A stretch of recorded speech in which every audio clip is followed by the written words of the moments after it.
Alrighty. Let's see if it's working. I'm on go mode.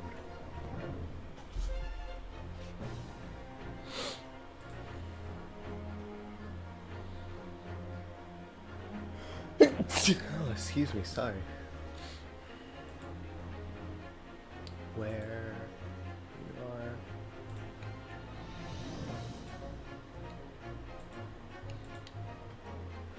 are. Oh, excuse me. Good lord. We got that. Go here. Go here.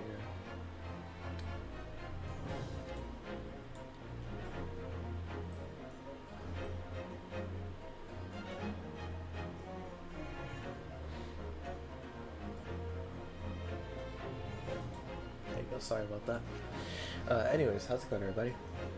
Hope y'all are doing well on this beautiful Saturday morning. Well, it's sorry, just got a message. It's dreary outside. It's raining. It's a little cold, but we ball. Supposed to mow the lawn, but it's wet, and on top of that, the starter, the string that you're supposed to pull for my lawnmower broke. So me and one of my friends are gonna try to fix it soon, but it's just crazy how that works.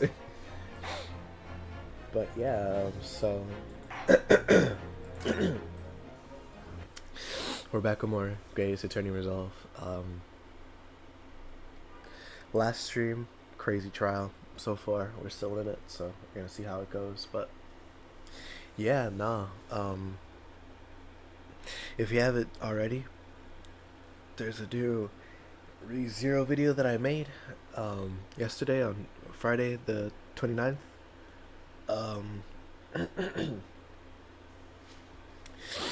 Check that out if you want. It's pretty fire. I loved making that video. It was pretty fun. But I can mostly with some well, excuse me, let me rephrase that. I can with some certainty say that the next video will be this game once I finish it. But you know, when that happens, it happens. But we're almost done with case 4 anyways, too. Like, we're halfway done with it, bordering closer to finishing it, but we'll get there when we get there.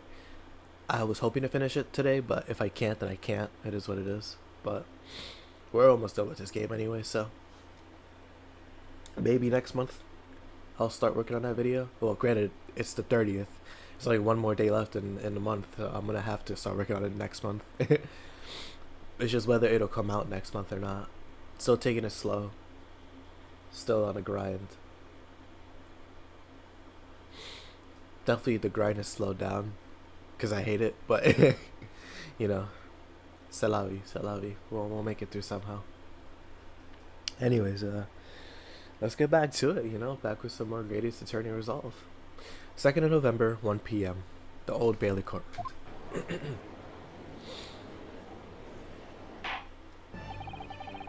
In the name of Her Majesty the Queen, I hereby declare this court to be in session again. We resume the closed court hearing of Barack Van Zieks, here present, who stands accused of murder. Now then, Prosecutor Asogi. My lord, my lord. Have you summoned the witnesses requested? Yes, the 2 members of the Red-Headed League who planned and carried out the deception. They arrived not long ago from the local prison by police carriage. Very good. Bailiff, usher the 2 men into the courtroom. There they are, yep. Oh, one of them is a boy. These 2 men are currently being held by the police on suspicion of attempted extortion. You may omit your occupations, but state your names now for the court.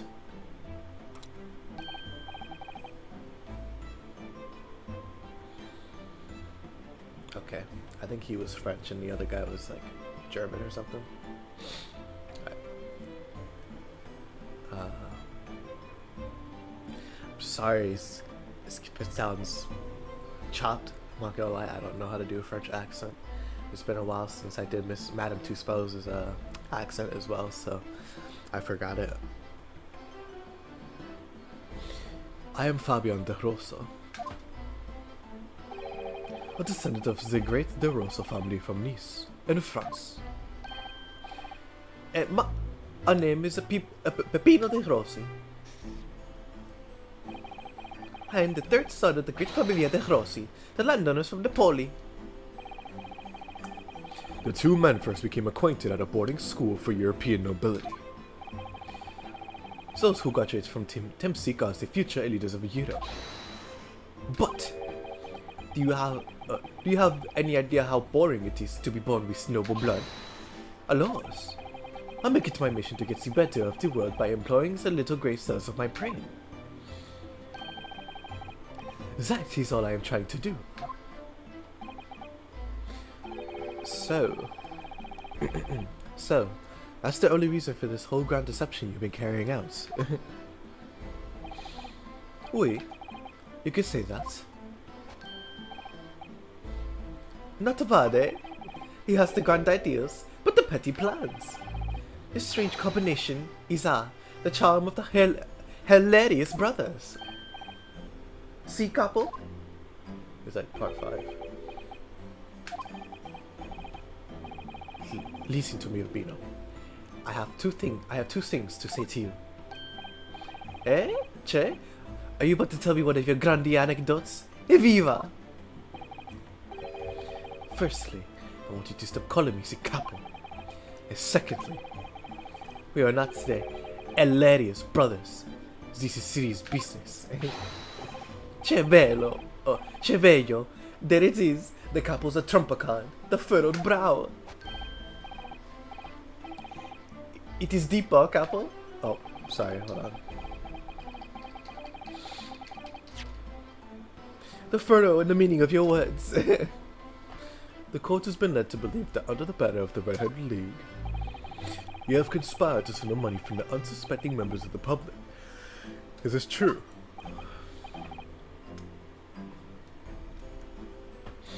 Oui, c'est ça. And what exactly was the nature of this deception by which you planned to defraud? Alors, I will explain it. No, capo. Leave it to me.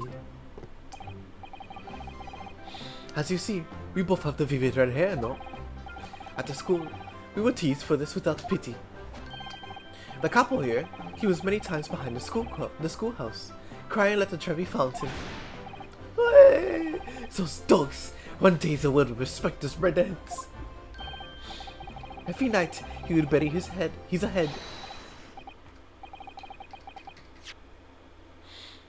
head in a pillow and weep for injustice. C'est bien, Peppino. Enough. I will explain the rest. The first step was the newspaper advertisement. No, I apologize. This is me trying. I'll be trying my best. It's just my best isn't good enough. About 1 week ago, before the plan was put into operation, we listed the same notice in every paper in London.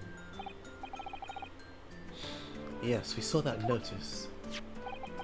It was this one, I believe, entitled to the Red-Headed League. Oui, c'est ça. I am honored that you have seen it.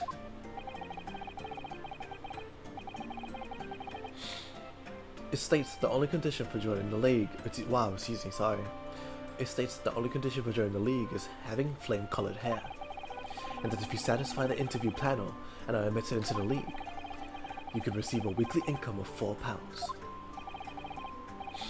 On the date specified, the red-headed hopefuls gathered in droves at a park specified in the advertisement. Oh goodness, excuse me. And from each person present, this pair took an application fee of 5 shillings. It was his money to France. It was a plan most elegant, non? No, it was most dishonorable. But to be frank, I'm stunned everybody was foolish enough to be taken in by such an obvious trick. The park was described by one witness as choked with red-headed folk, like a coaster agent, like a coaster's orange barrow. And the day on which all these men gathered to apply was the day before the victim was discovered.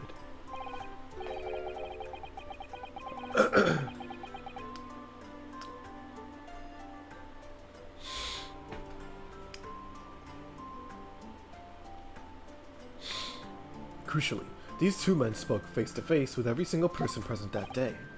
Oui, I have seen more red-headed people in one day than I will see in the rest of my life. See, and now, every time I see the couple's hair, I feel sick to my stomach.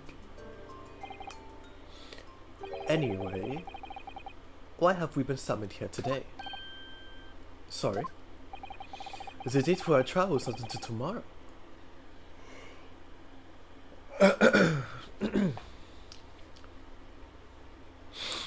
I was told. Naturally, neither of these men have been told any details about this trial. They've only been shown this photograph. Very good. So, Mr. DeRusso, Mr. DeRossi, you will now give your formal testimony for the court on the subject of the gentleman pictured in this photograph. Of course, we are always ready to help with the law.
Hi.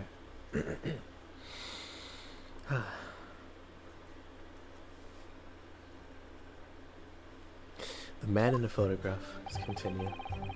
It's nah, it's fine actually. Alright. We had more than 1,000 red-headed people assembled in the park on Lime Streets that day. But I don't recall the man in this photograph. Eh, couple? None. I don't remember him. Obviously, he is dead now. But I assure you, he was not at the park. Allora, the victims had nothing to do with us. You have a lot to answer for, Peppino. It is your fault we got caught in the first place.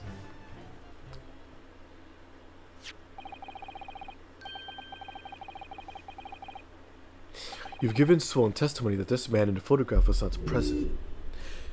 Teasing. You've given sworn testimony that this man in the photograph was not present. Can you be certain? Oui, I am quite certain. We do not interview this man. Nobody looking like this came to the park. This I can promise. It must be noted that you two have been arrested for a grand deception, however. Accordingly, this court has little confidence in your assurances. Oofa, with this attitude, we get to nowhere, huh?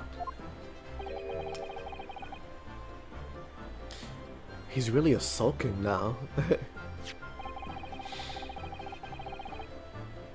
His confidential document was obtained directly from Scotland Yard. It records an entry from the inspector's private diary dated the day before the incident. It reads, Lime Street, Red-Headed League, undercover. Ah, I have the answer. Maybe there was another similar event in the park on the day in question, eh? That is ridiculous. There's no question that the inspector was given... Teasing. There's no question that Inspector Gregson was investigating the Red-Headed League. Which means it's quite possible that that's when he was killed.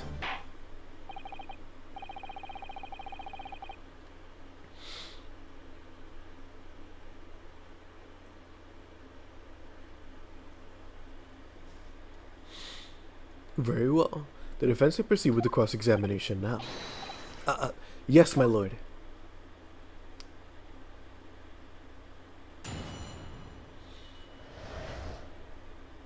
The man in the photograph.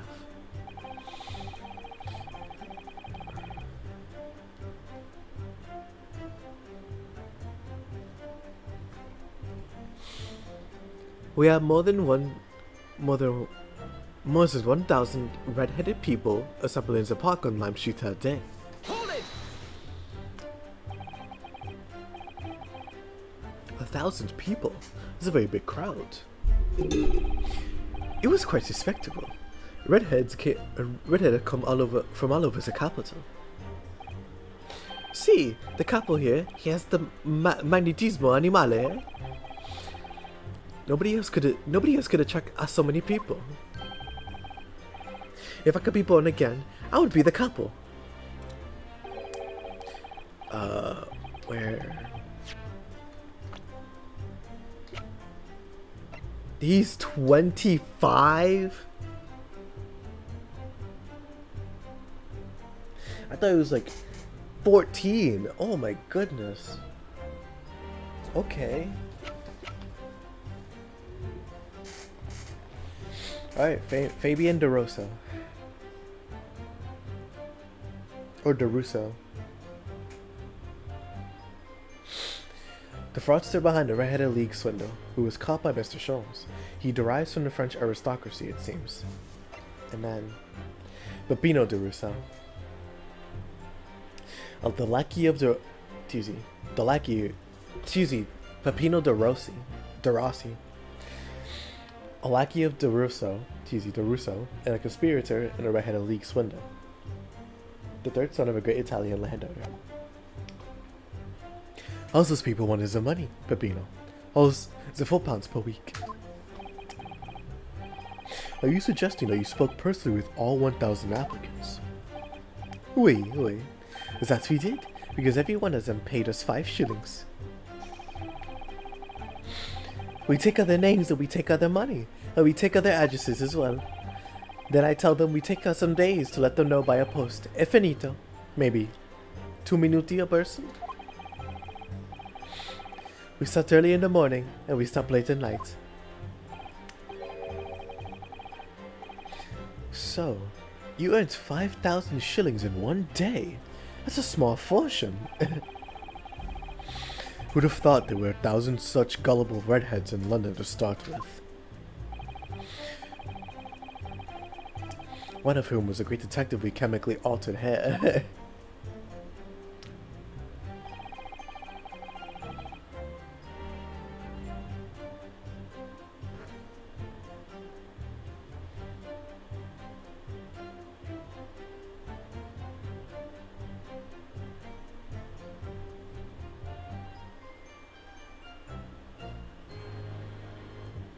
Alright. But I don't recall a man in this photograph. Hey, couple? Hold it! He doesn't look at all familiar. No, I don't think so. And he's a wee guy. He was trying to trick us. I don't like people who are trying to trick the other people. The irony. Says the con artist. If between them they interviewed 1,000 people with red hair, it would be unreasonable to expect them to remember every face. No, senor. I may be small, but my memory is very large. I never forget a thing. In my opinion, I do not think this man was in the park. He's not going to give a definite. He's not going to give the court a definite, it seems. Eh, couple? You didn't see a man like this, huh? No, and I don't remember him. And obviously he is dead now. But I assure you, he was not in the park. But according to what you said, you spoke with 1,000 or more people that day. Oui, that's true. Mais c'est burning by the end of the day.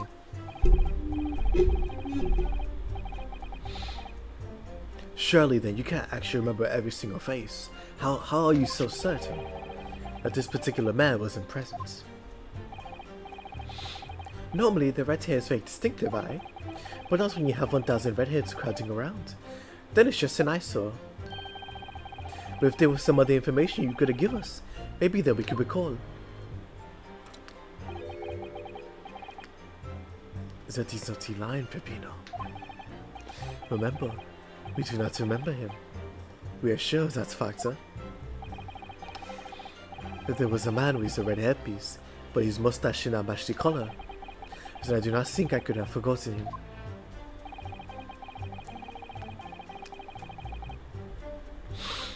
Cosmo said these two had only been shown that photograph and had been told nothing else at all.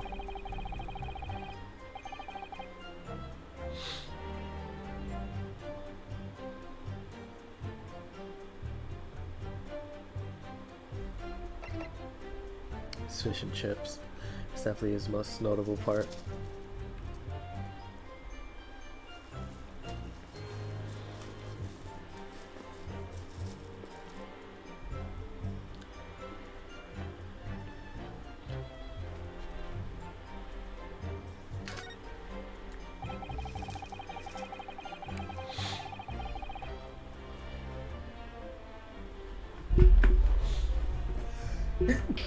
Excuse me.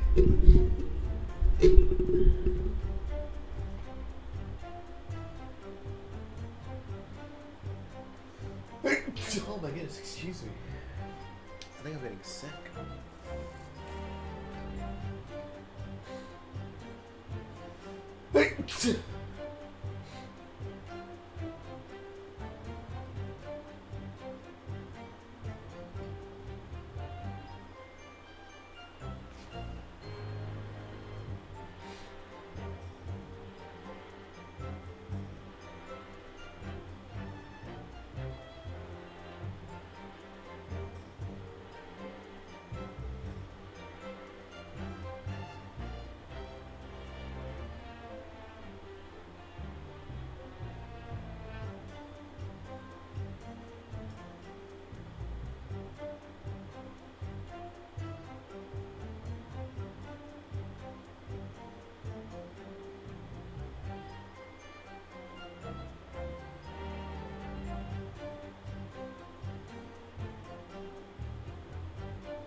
sorry. Okay. I can certainly appreciate that just knowing the man had red hair would help you remember. Would help you remember the situation. What if I told you that the man was always munching on a packet of fish and chips? Do you remember a man who was eating incessantly? Not really. Oh, not really. I was only looking at the heads of the applicants. I wouldn't have noticed the fish and chips any more than the caviar and smoked salmon. Oh, spaghetti! Me, I love the spaghetti. Really? I had no idea. Tell us again what you said before, Peppino. Si, capo, si. I say it again and again. Allora, this victim has nothing to do with us. Hold it! But we only have your word for that. See? But what else can we do, huh? True. Oofa, we are not having much fun these days. First we are arrested, then we are shown a horrible picture of a dead man. And now you question every single thing we say. We are the victims here. I, capo? No. You were caught carrying out a plot to swindle hundreds of innocent people. Yeah, to bring that up, it's not fair. I, capo?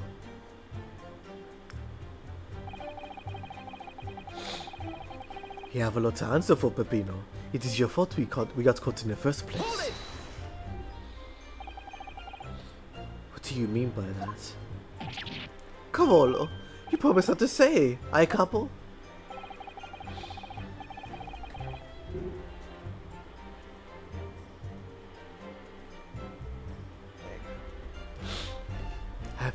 After we had taken all the money that day, we should have left the country. That was my plan. I left the purchasing of the tickets for the ferry to Dunkirk.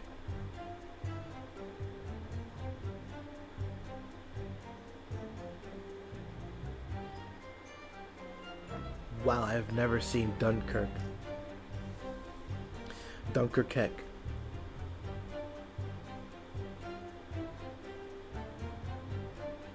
I've never seen Dunkirk spelled like that. How do you pronounce it?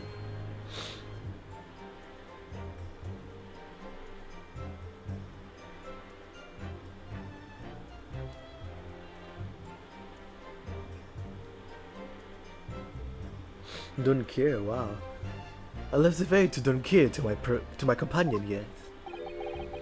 But it wasn't for the wrong day. Oops. See, but it is an easy mistake to make, huh? The 31st. Oh, I have no sympathy for you. We were an all day late for the boat because of your stupidity. And it's only because of this that the so-called great red-headed detective caught us. Capo, you know what I think. This is the work of God. A holy punishment, eh? Peppino, for the last time. This is not a holy punishment. This is wholly your fault. Ah! Don't blame God for your unholy mistakes. You are making me sick with the anger. I make a mistake, but when it's time to eat the pasta, no one is a faster. And I've seen the evidence.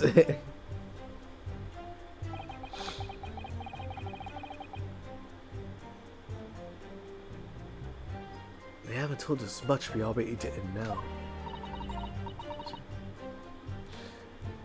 We didn't already know. What do you think, Mr. Naruhodo? Well, if it was in the inspector's diaries, it seems likely that he must have gone to Lime Street that day. And yet, these two both claim we didn't see him. I have to say, he doesn't appear to be telling lies. Well, they are experts in deception, don't forget. Sounding plausible is their specialty. They may be lying simply to avoid being implicated in this case as well. Surely if they were true experts in deception, they would have been caught. Well, yes, you do have a point there. Seems to me like we need more information. Definitely.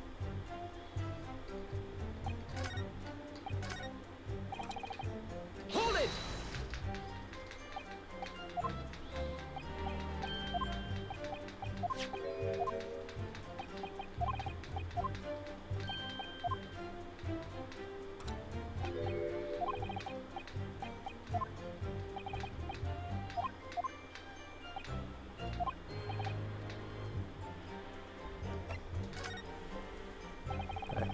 I could certainly appreciate that just knowing the man had a red hair would help you remember in this situation. What if I told you that the man in the red hairpiece was actually a detective? See my easy photograph? A detective? Yes. It would appear he found your notice in the paper suspicious and decided to investigate incognito. Sorry, but I cannot fulfill this request. Sorry, but this changes nothing. Excuse me. Something to add, Mr. De Rossi? See, I am always adding something. Parmesan, olive oil, pepper.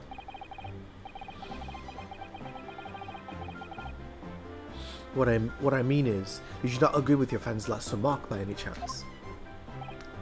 Eh? What did he just say? About the detective? Yes, that's... Keep your mouth shut, Peppino. You have said enough already. But why, Capo? What is the problem? There was a man who said, I am an inspector from Scotland Yard. What? Good Lord! Order!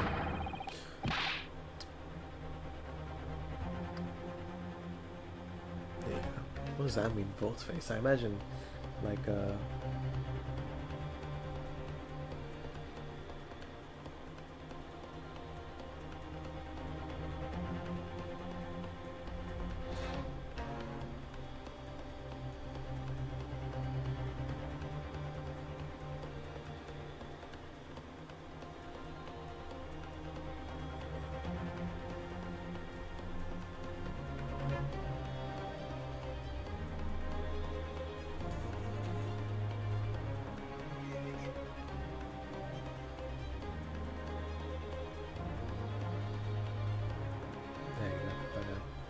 explain this Voltface in your testimony, witness. It's simple. A man who was at a park. A man who was at the park said to us that he was an inspector. There was no such man. Madai, what are you saying, Capo? Have you forgotten I have forgotten nothing. Nobody like this came to the park. Basta, Capo, basta! You beat me to a many... You beat me at many things, but not to the memory and the meals. Like I said, when it is time to eat the pasta, no one is a faster. But you are an inferior to me in every other way, so shut up. Objection.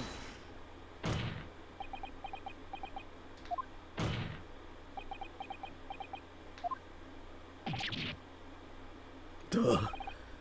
Dropped hard. The damage is done. Indeed it is, sir. Oui, there was a man who came to the park, and he said he was an inspector from Scotland Yard. However, he looked nothing like the man in the photograph. He was someone else. How can you be so sure? Because, to start with, his face was completely different. See, it's true. The man who came was younger. His face was clean shaven, his eyes were sadder, his chin was thinner. No resemblance whatsoever then.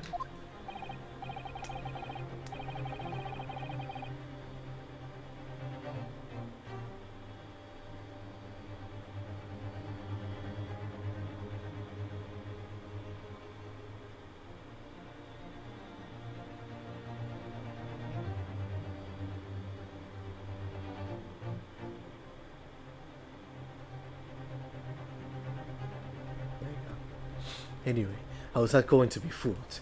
I took the obvious precaution and said to him, if you are really a detective, show us the proof.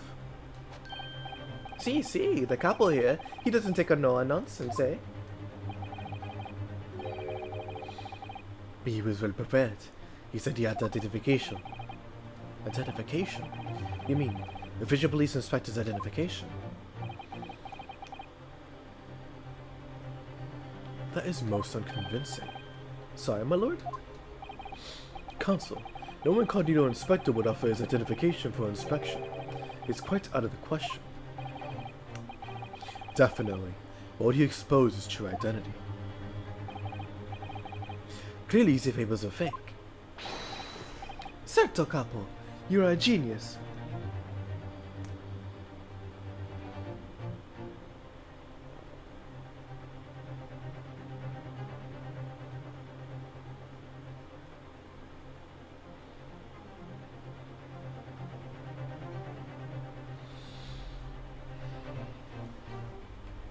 Certo, capo. You're a genius. As we say in Italia, it takes a thief to recognize another eye. And what happened after he announced that he was a detective?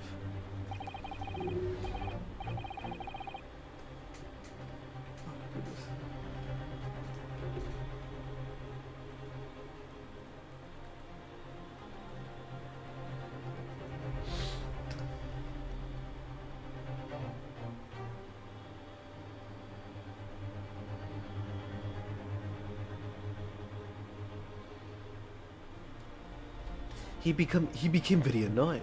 He said, "You are under investigation." Pardon. So I took his papers from him and chased him out of the park. It was fantastico. And look, here is the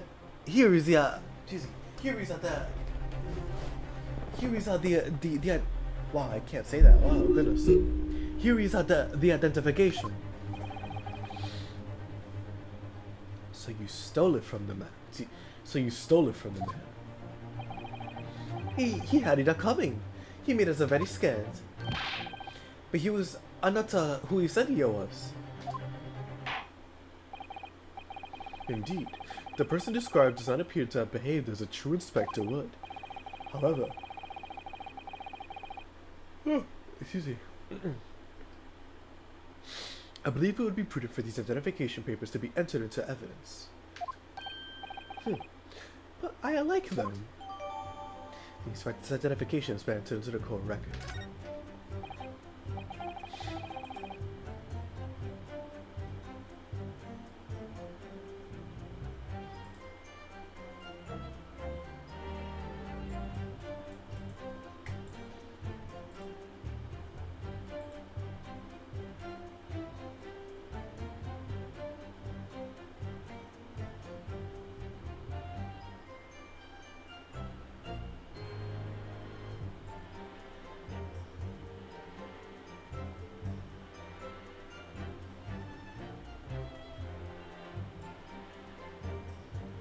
There you go. Now, let us return to the witness's testimony.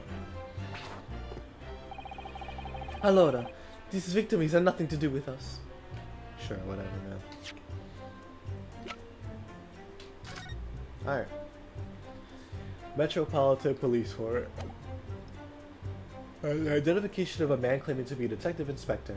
Confiscated by Mr. DeRusso and Mr. DeRossi.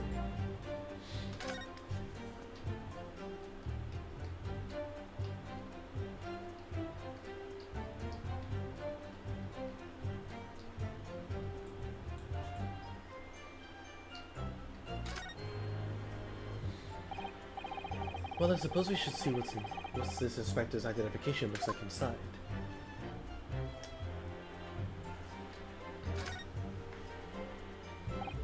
Yes, it definitely looks fake, doesn't it? Out of interest, what name is given?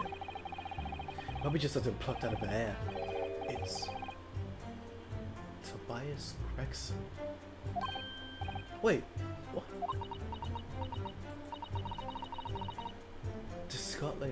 This Scotland Yard insignia looks genuine to me. But how? The department identification number details are all correct as well. Since when have you known those? Do you mean to say? I know it seems incredible, but yes. I think this is a genuine identification book issued by Scotland Yard. But that's unbelievable. This is the real thing after all. This is the real thing after all? The details of the inspector's identification have been updated in the court record. Inspector Gregson's police identification is the official warrant card issued to him by Scotland Yard.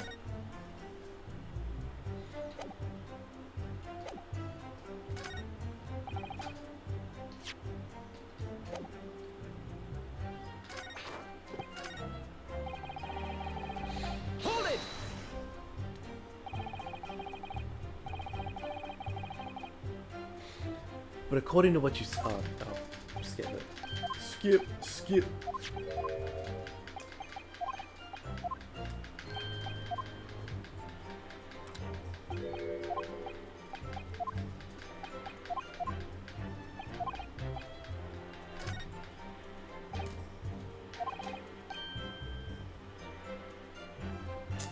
Uh,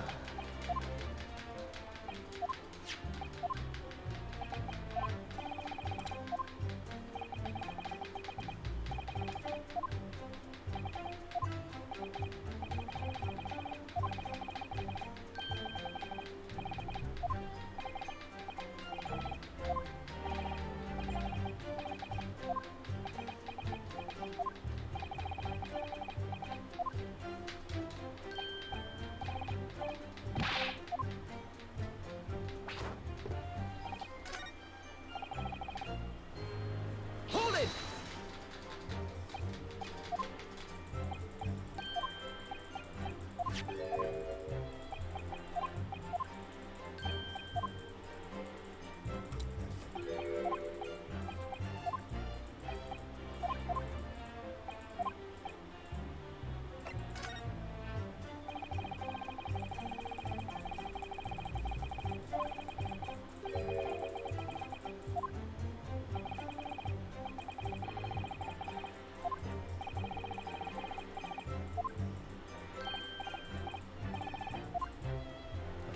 I just had to make sure because like maybe that was the way forward, but no, it's not, which is fine.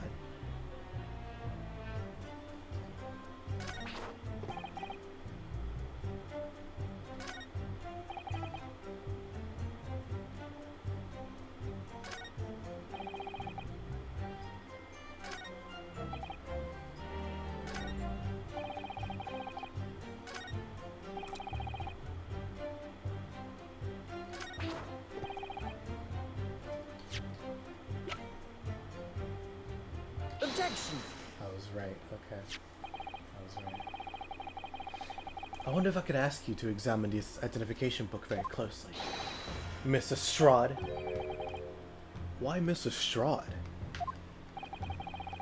What is your intentions here, Counsel? Is this really a fake, or is it genuine? That's the question.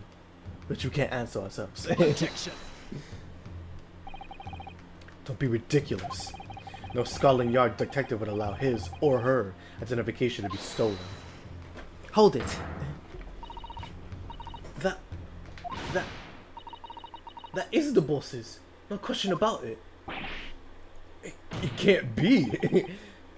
As I suspected. The undercover detective who attended the Red-Headed League's enrollment on the day in question was the real Inspector Gregson, carrying out an incognito investigation. Is it the laws?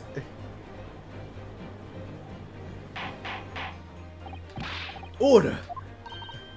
But if the boss had his identification stolen, he would have reported it straight away. I mean, he was always on at me about it. If he loses something, report it at once, he'd say. Oh, you'd say. Could it be then that the inspector was physically unable to report it? Physically? What are you saying? Unable to... You're not suggesting... Yes, it's quite possible that he was killed before he had the chance to report his identification stolen. No. Order! Order! The defense posits that the victim was killed the day before his body was discovered at a different location. Do you two have anything to say about that? I know nothing. I did nothing. Pull yourself together, Peppino. Mon Dieu, you can behave a little more like a master criminal than that, non? I wish I had returned to Italia. Stop crying, Peppino, please. Otherwise,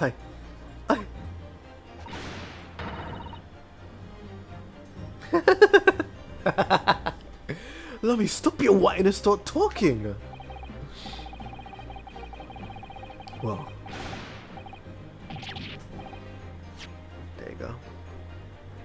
Well, I believe the court will need to hear your story in considerably greater detail. I know nothing. I don't know nothing. But you will tell the court everything, or face the worst possible outcome.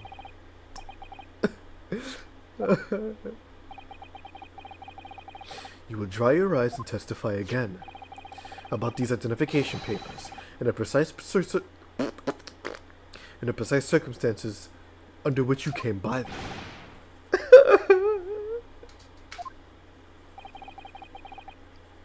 For crying out loud.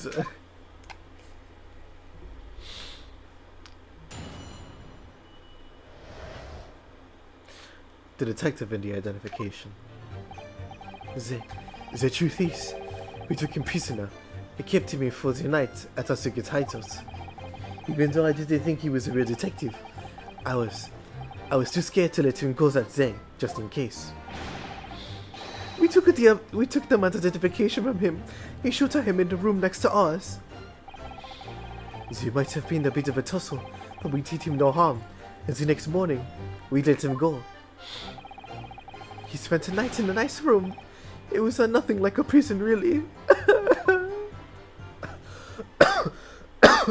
Excuse me, sorry. This is outrageous. You imprisoned the man. But no, see, no, it was not like a prison. He was a very comfortable and a calm and a happy. Aye, couple?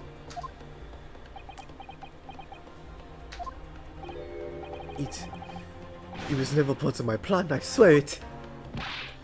Oof, so, you think it was my fault, eh? Just because I got the date of the ferry wrong. By 1 little a day. I do not think it was your problem, Pepino. I know it. No, por favor, capo. It's not fair. Por favore, capo. You shall have plenty of time for squabbling back at the prison, gentlemen. Oh, I don't believe this. How could he have been a real detective?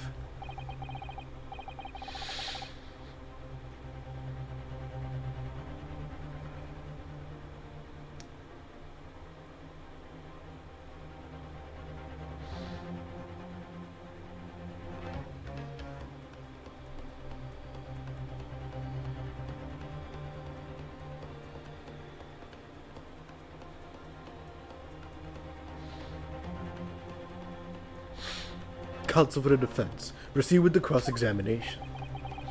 So on the day before the incident, Gregson spent the night confined in his pair's hideout.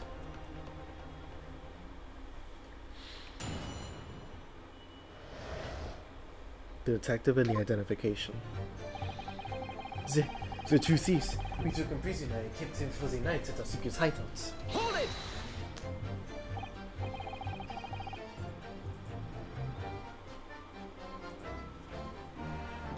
Do you realize what you're saying? You have to believe me. I've never intended for that to happen. And I'm sure the detective did not intend it either.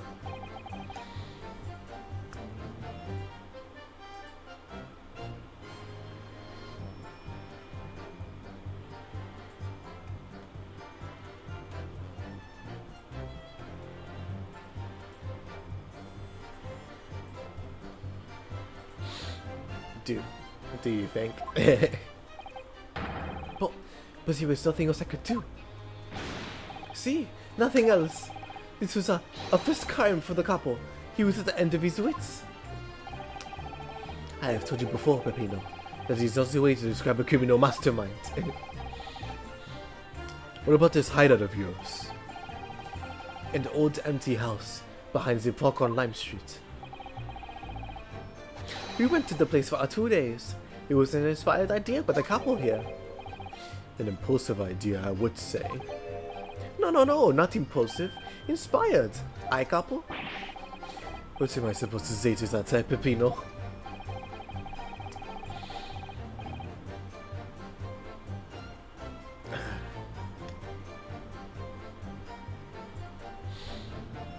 And it was in the house described that you could find Inspector Gregson, was it? Oui. But you have to remember, I was under the impression that he was a pretender, not a real inspector. Well, that doesn't quite add up though. If you didn't think the man was a real inspector, there would have been no reason to take him prisoner, would there?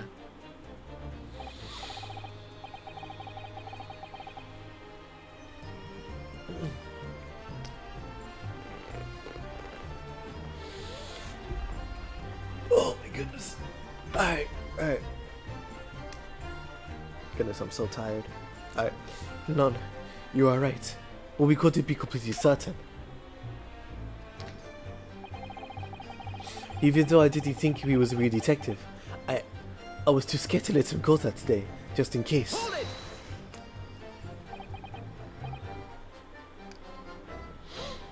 Too scared? Why? Because why had he come to the park? We didn't know. There was a chance that he had seen through my plan. And if that was the case, he would go straight to the police station to blow out the whistle on us. Even if he was just feigning to be an inspector, he was still up to no good, huh? Without a doubt, huh? I think most people would agree that it's you two who are up to no good. Well, see, you may be right. Hi, Capo. The point is, we were not able to escape from England immediately. That is why we had no choice but to take them on prisoner. What I don't understand is why the inspector felt the need to show you his identification in the first place. See, I asked myself the same question. We were writing down the names and addresses of all the people who we took 5 shillings from that day. I have forgotten what name he said, but the address, it startled me. See, address? Scotland Yard, Homicide Division, he said. What? He probably didn't like your face, baby, though. Anyway, I was not rude. I just politely asked him why he had said it. And that's when he started to say he was an inspector. Not long afterwards, he took out his identification. What was Inspector Gregson playing at? Tell the court what happened next. You took him back to your hideout, you said. See, we did that.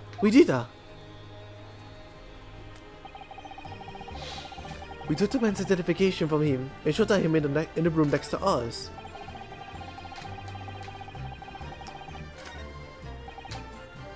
Hold it!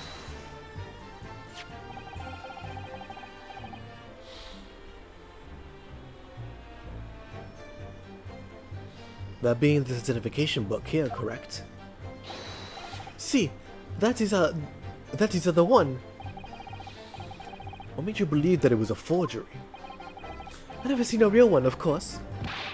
But he was suspicious, this man. Allora, I was thinking, it must be falso. Ai capo? Oui, it is just the Papino has said. We were convinced it was not genuine. And so together, the hilarious brothers, we took the man captive. All we did was shove him inside the locked room. So we made the preparations to transfer all the money. And for a penny, and for a pound.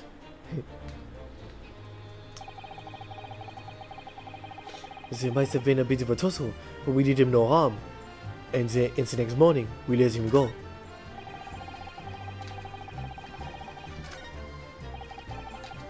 Hold it!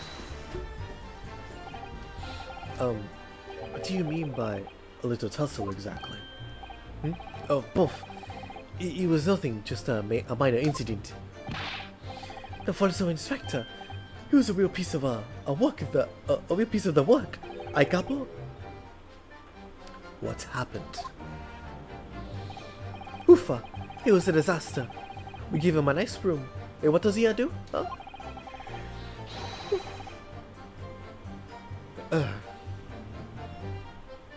Excuse me, sorry. In the middle of the night, he tries to escape through the ventilatore. Can you blame him?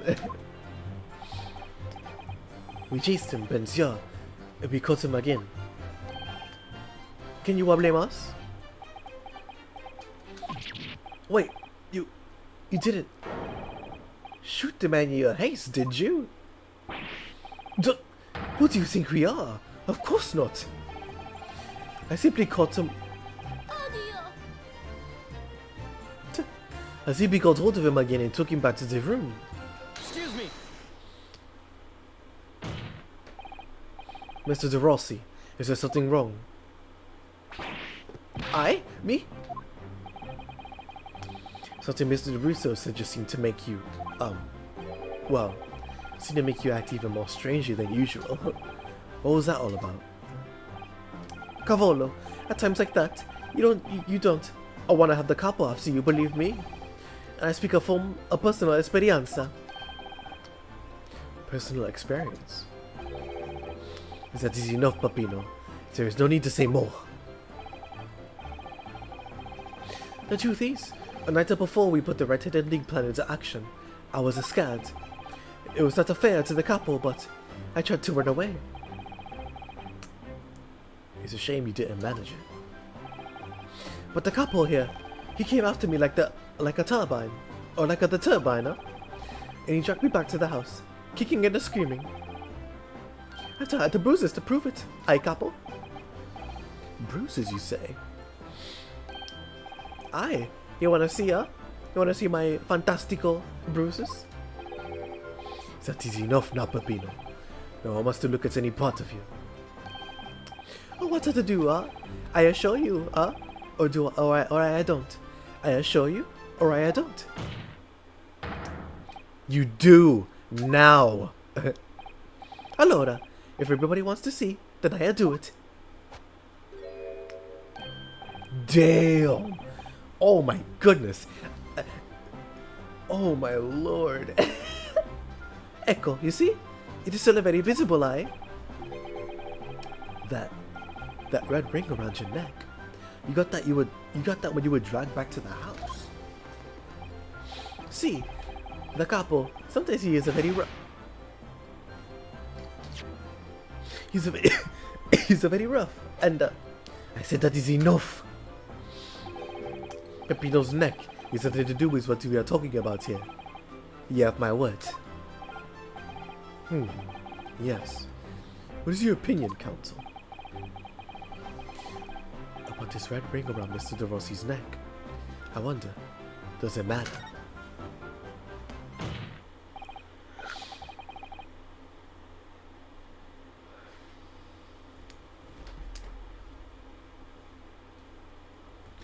Mr. De Rossi, I'm going to have to ask you to amend your testimony with details about that mark on your neck.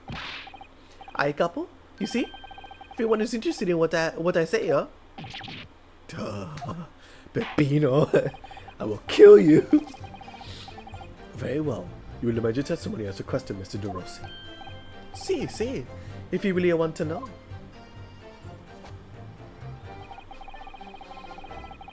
He tried to escape, but the couple put the collar on him and dragged him back, like what he did to me. See? He spent the other nights in a nice room. It was nothing like a prison. Hold it! I'll do the fourth one later. I just want to see this one first. You took away the man's freedom. However comfortable you make it sound, you were still holding him prisoner. You say that, then I say this. There is something that takes away our freedom too. The lack of our money. So we are the prisoners as well, huh? All of us.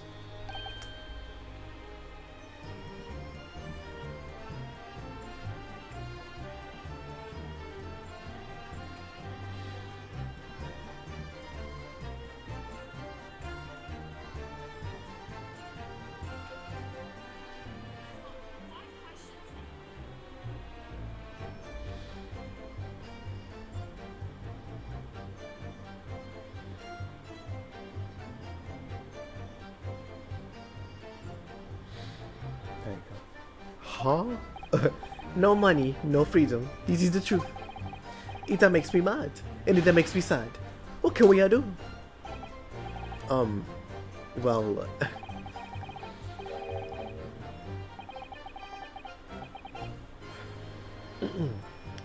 If you feel so disenfranchised, take money to court.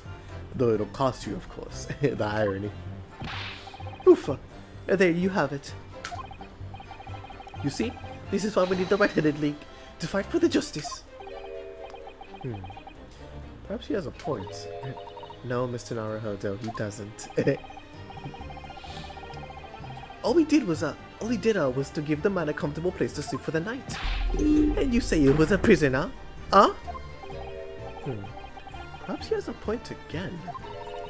No, again, Mr. Naruhodo, he doesn't. Should have heard him snoring. Madai, if anyone was disturbed, it was us.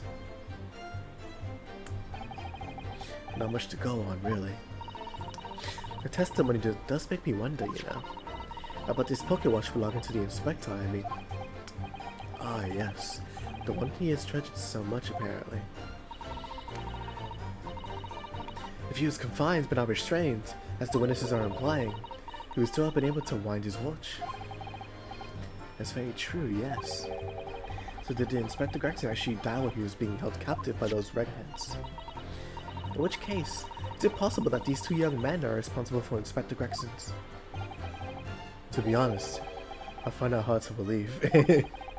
Perhaps you try to find out exactly what happened. Very wise, Mr. Naruhodo, yes.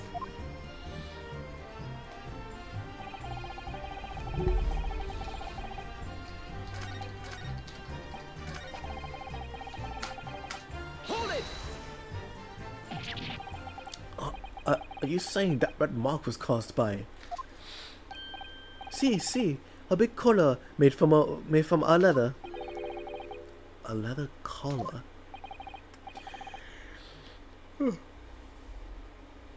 Goodness, excuse me, sorry. Is this true, Mr. DeRusso? What was that? We are the St. Bernards at home when I was younger. It is a souvenir from the time. It was a very strong chain. A strong chain? And you put that around your friend's neck?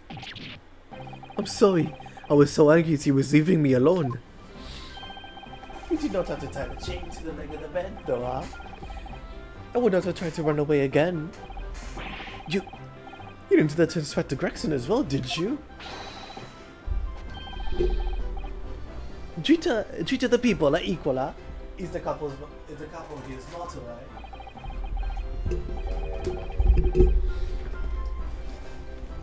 It's starting to sound a lot more like a prison all of a sudden. The couple is a tough, but the couple is a rough. I shouldn't have said that. I shouldn't have done it. So, the following morning when you released the inspector, he had the red ring around his neck, but just like on me.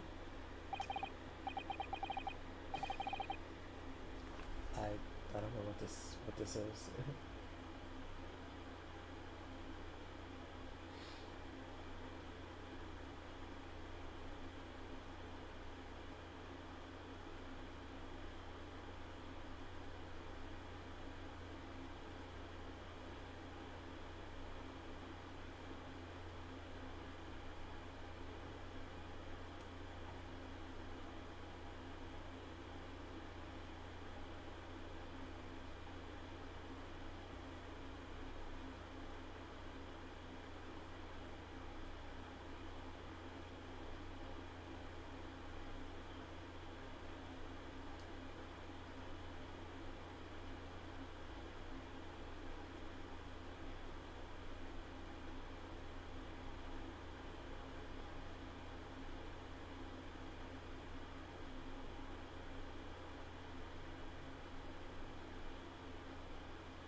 does this mean? If you please, okay. How do you pronounce it?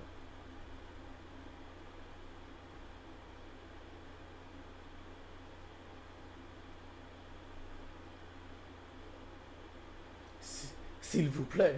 Okay, I see. S'il vous plaît. Alright. Peppino, s'il vous plaît. Leave it alone. Or leave it now. Now you know, huh? The couple here. You don't know what to tangle with him, I. But for the inspector, he's not so bad.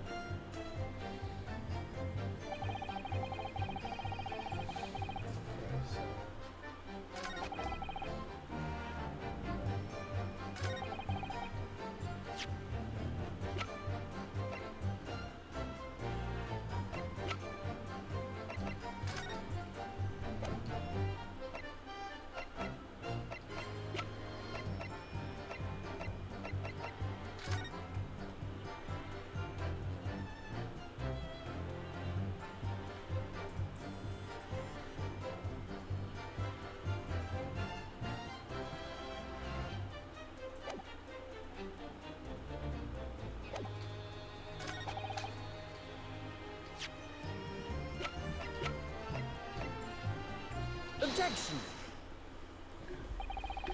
So the day before his body was discovered, Inspector Gregson was taken prisoner while working incognito. No, it was not like that. It was only a prison. It was an invitation to say, or to stay. It was homely. However you describe it, there is one glaring inconsistency that remains. What inconsistency is this, counsel? I would ask the court to look closely at this photograph of the victim, Inspector Gregson. You will see that there is no red ring visible around his neck. But that makes no sense. It was me who took the collar off of the man in the morning. That's how the red bruises on his neck, just like I have. Given that the mark is still clearly visible on the witness's neck, we'd expect to see bruising on the victim, who was put in the collar more recently than Mr. De Rossi. Indeed, that is most peculiar. But what we tell you, huh? We say this from the beginning, many times. Peppino was right. Somebody's photograph. He's someone different to the man we held captives at night.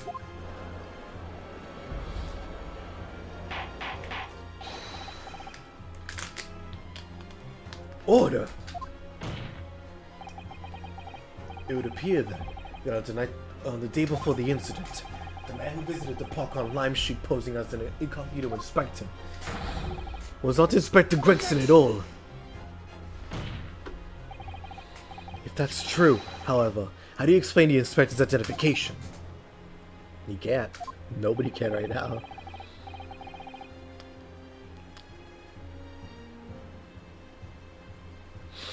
There is a genuine identification book issued by Scotland Yard. It's inconceivable that someone could have stolen such an important item from the inspector. The prosecution made the assertion itself.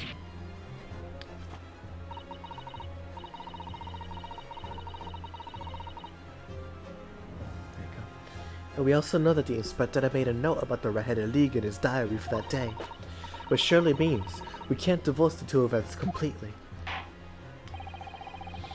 The inconsistency noted by the defense is most troubling. If it were the real Inspector Gregson whom these two red-headed gentlemen encountered, the fact that no bruising can be seen around his neck defies explanation. But equally, if they actually encountered an imposter, how did that person come to be in possession of the real inspector's identification?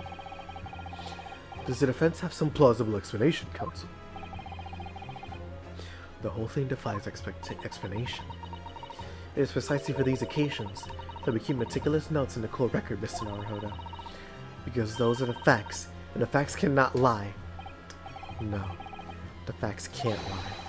Even when they point to something so incredible, it's almost unbelievable.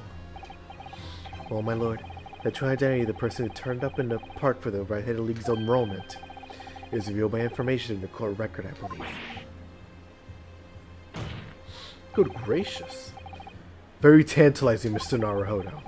So why don't you help us all to see whatever truth it is that you apparently seen. Who exactly was this inspector that appeared before Mr. DeRusso and Mr. DeRossi?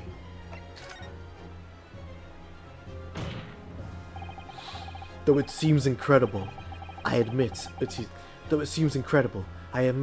the undeniable facts point to only one thing. Since no bruising can be seen on the victim's neck, the person who these two red-headed men took prisoner that day could have been Inspector Gregson. In other words, your whole argument up to now has been a waste of time. Objection! On the contrary, I haven't finished. What? There's no bruising on the victim's neck, so the question immediately posed next is, who exactly was this man in the park on Lime Street found to be carrying Inspector Gregson's identification? See, that's right. We tell the same story every time. Whoever this man was, the couple dragged him from a pillar to a post with a dog collar. A dog collar? Mon Dieu, Peppino. I was also harsh, as you say, oh? So who was that other false inspector, I? Who was he?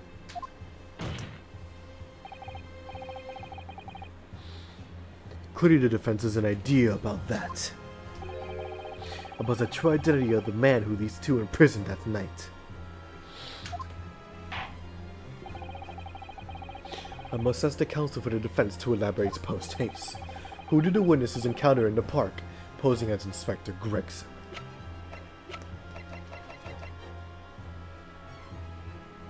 Take that! It's surely no secret. This is the identity of the imposter. Oh, really? On what grounds?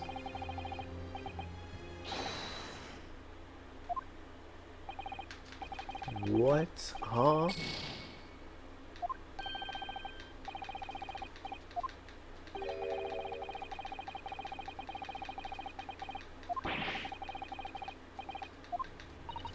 What?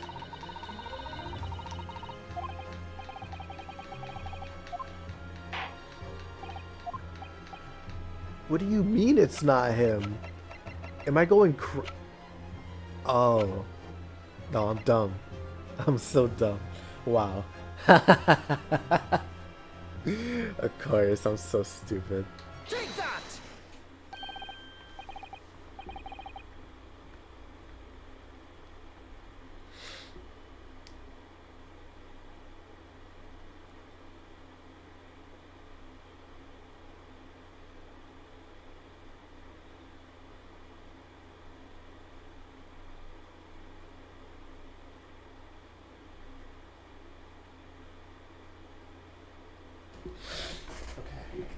Goodness me. Isn't that one of the witnesses who was in the stand in this very courtroom earlier today? A nameless man, his only occupation appears to be peddling heresy. Hearsay to passersby. Objection! What on earth?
What's on earth? Right, yeah. What on earth would a street seller be doing with the police inspector's identification papers? Witnesses, is this the man or not?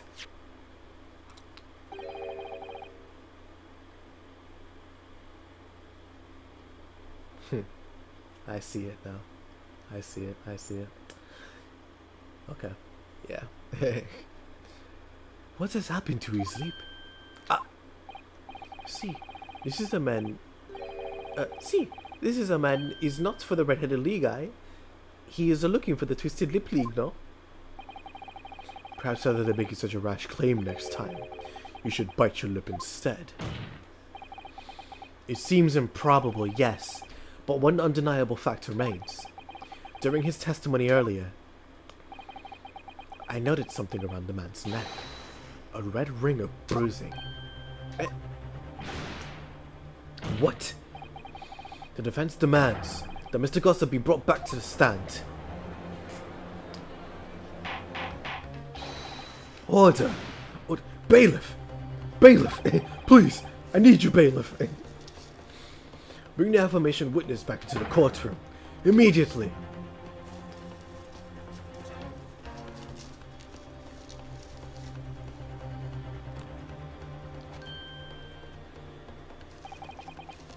Well, I never. An undeniable ring of bruising indeed. And identical to that of the witness beside her. Now what's going on here, eh? I've always had this meat. It's a birthmark, isn't it? A birthmark, you say? I assume the reason you've been recalled to the stand has been explained to you, huh? Something about an inspector again. But I'm telling you, you got it all wrong as usual. You're denying all knowledge of it. Well, of course I am. Are you trying to kill me with all this nonsense there? Well, at least you have more stories to peddle back on Fresno Street, won't you? Now, we're going to need you to testify again. And you, Mr. DeRusso and Mr. DeRossi, I'm sure you'll cooperate, won't you? Do we have any choice? You're in big trouble, couple. That's quite enough dilatory chatter. Proceed with the testimony. Dilatory. The inspector and the identification revisited.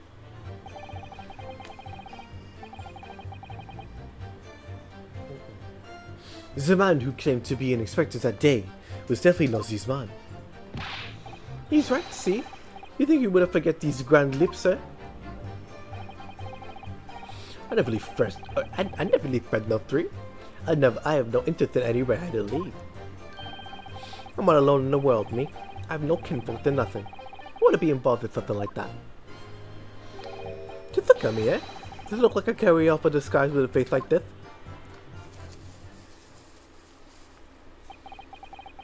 It would certainly appear that we have the wrong man. What have I been telling you, huh? There was no need for the pointless testimony.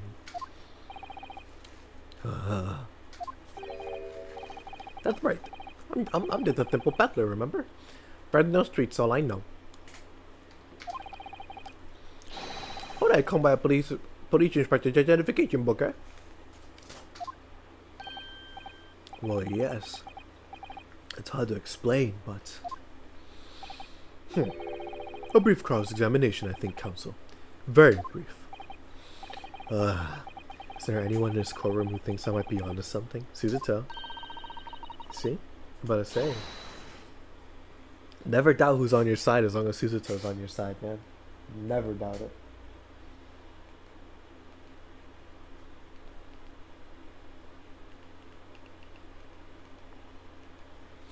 I stand steadfastly at your side as always, Mr. Naruhodo.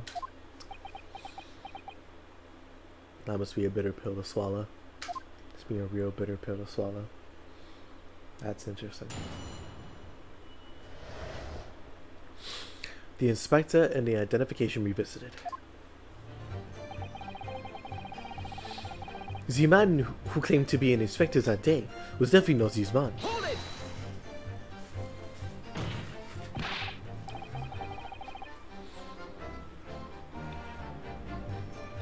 So you say, but how can you be quite so certain? There is no need to hurt your hands on the desk, monsieur. Surely the reason is obvious, no? Because I have never seen before. I have never before seen news like this. Nevertheless, there's a clear red mark around Mr. Gossip's neck, and it looks very much like that left behind on the neck of your colleague by your prize collar. Mon Dieu, with your words, it is like you tried to wring my neck. It does very much look like on my neck, though, aye? No, this is the birthmark, lad. The biggest lips in London and a neck to die for. The biggest lips in London and a neck to die for. Aye, they broke the mold when they made me. It was the first time in my life. I feel lucky to have been born with the red hair. And I thought being Japanese made you stand out in London.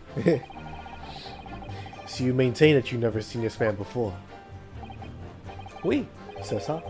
I swear to his by the flames of my hair. So fierce pride has outgrown the frustration with your hair now, has it? He's right, see? You think people forget these grand leaps, huh?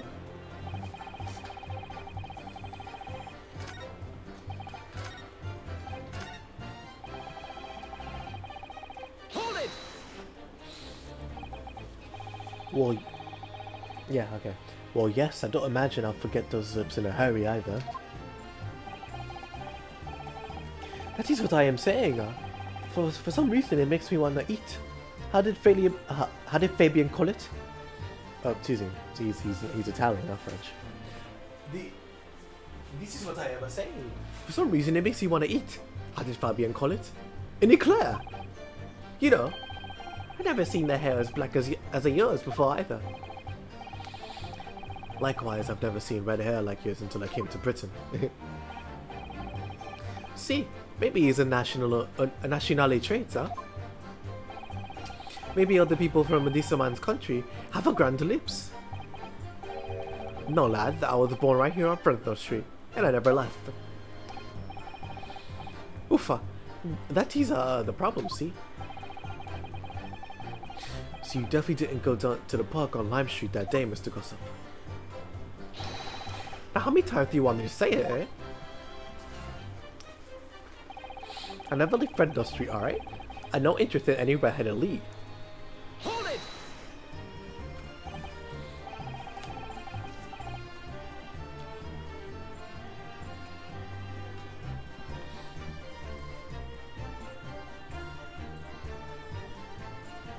So, you heard of the Red-Headed League, had you?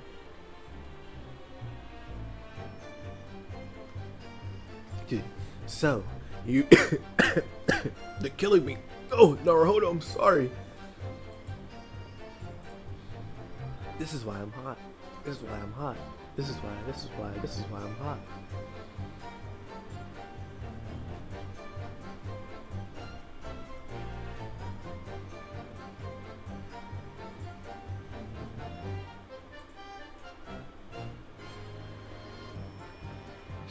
Once I'm done with this stream, I'll well, it's pretty spoilery. I don't think I should remove a blinded Asogi from the thumbnail, because granted, it's not a good thumbnail. It's definitely not gonna get me any views. But you know, for spoiler's sake, I'm not gonna do it. I could have just made a better thumbnail, but I didn't. I did not. Which, oh well, c'est la vie, so is life.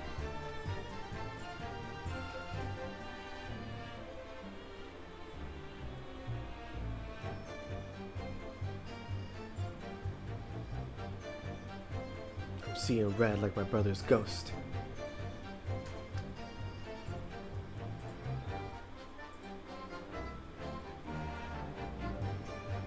I can't wait to play Trails in the Sky the first.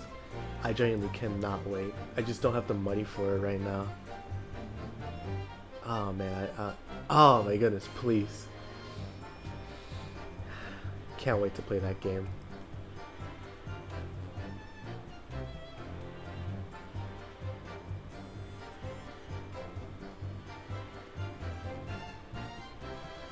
There we go, anyways. So, you'd heard of the Red-Headed League, had you? You don't get a name like Gossip for nothing, eh? It's my business to know what's going on off in town. I told that tasty tidbit to a fair few redheads that came past me.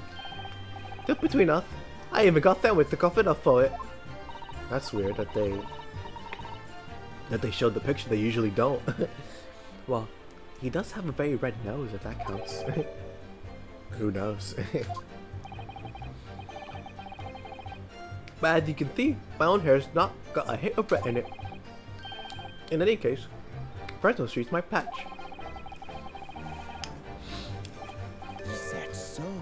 I'm not gonna say anything, like to spoil this case, because like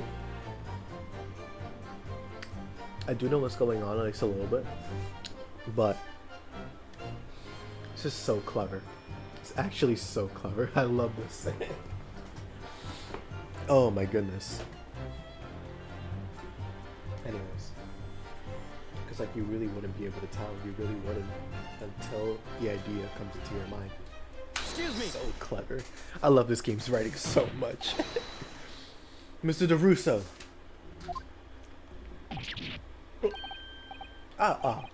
Oui? How can I help you?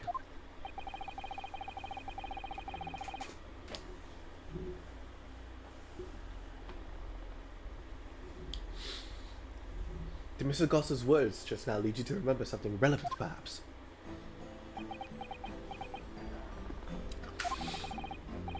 It was the other day when I was looking for a place to use a park. A small house or something. To be the headquarters of your Red-Headed League, yes. I visited the housing agents on Lime Street, and there I saw him. This man was paying money to see the agent. To the agent, there you go, to the agent. Mr. Gossip? With a housing agent? Oui, he has some kind of contract in his hand, and they were clearly discussing terms.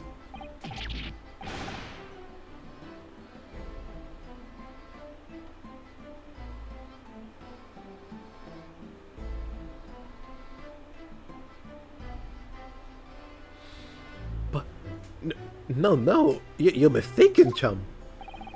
I've never left Fresno Street, me, like I said before. You're mistaking me for someone else. Someone with the same faith. No, the cowboy is right. I remember Tita too. I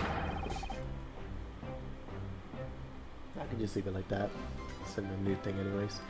He was paying the man with the banknotes. With notes? Like I said, that wasn't me. I was curious why this man with the dirty clothes had so much money.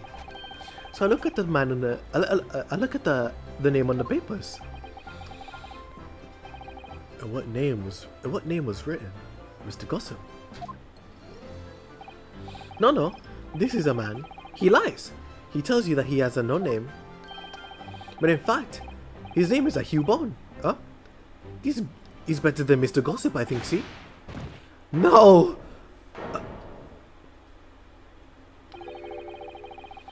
I am a peddler, a tidbit of information, like I said, on Fresno Street. And that's that. I don't much like folk talking about my personal life. Indeed. And it is not the intention of the court to invade the privacy of witnesses. Very well. I shall respect your wishes, sir. The affirmation name shall be redacted from all court records of this trial. Assuming no objections. Yo, he immediately. We can handle that outside. Dude, I'm from Tribeca. I'm sorry, my lord, but the defense objects. because the name just mentioned has a very deep significance to this case. Good gracious! Do you similarly object, Prosecutor Soki? As it happens, my lord. That particular name has already been mentioned during today's proceedings. Well, I never. In what capacity?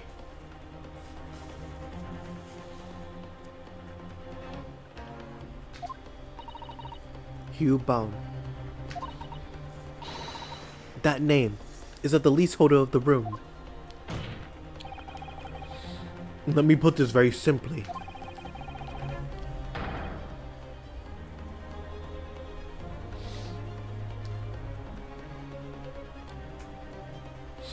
The victim's body was discovered in your rented room.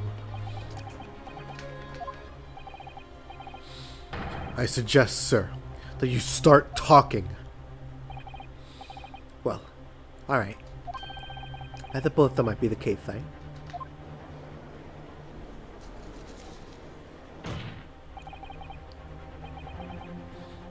So your real name is Hugh Bound. You'd be Hugh Boone. Dang, Hugh Bound.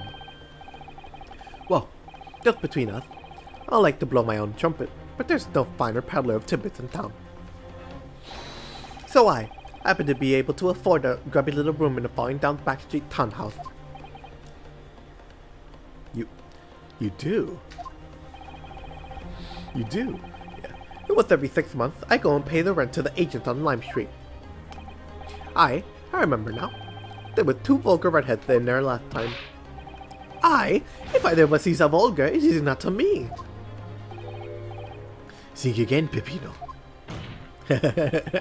I like the dynamic a little bit, it's funny. It reminds me of the Skulkin brothers of last game.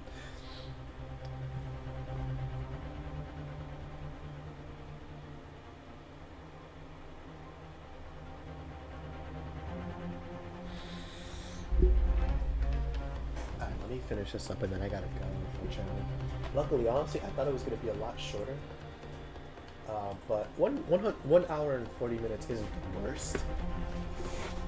We're really close to finishing this trial, but hey, you know, it is what it is. I can't do much about that. I'm gonna try to come back home earlier and finish up this case. See if I can do that, but if not, c'est la vie, you know, it is what it is. Why didn't you bring this up before? It's like I told you already. I don't like talking about my personal life. I'm a tidbit peddler as far as everyone is concerned. No fuss. You will update your testimony to include this most surprising revelation, Mr. Boone.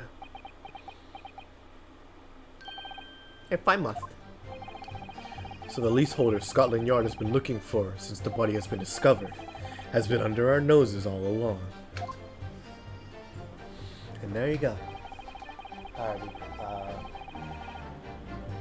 So this one, and just the last 3, yeah. Okay, unfortunately, yeah, I do gotta go, so I'm gonna save here, just in case. Originally, if this stream wasn't long enough, I was just gonna delete it and then start over. But luckily, it is long enough, decently long enough, to where I can write it off as a stream that can stand alone, you know? It sucks because this is the first stream in this entire playlist that is going to be this short, because every stream so far has been 2.5 hours at the shortest. But hey man, like, it's out of my control, you know, I can't do that. Anyways, yeah. Hope you have a good rest of your day. If I don't see you guys, I'm gonna try to see you guys, but if I can't, then I can't. But yeah, until then, see you guys in the next one. Hope you guys enjoyed the video. Hope you guys enjoyed the new ReZero video on the channel if you want to see that. Covering Arc 1, it's really good. And yeah, I'll see you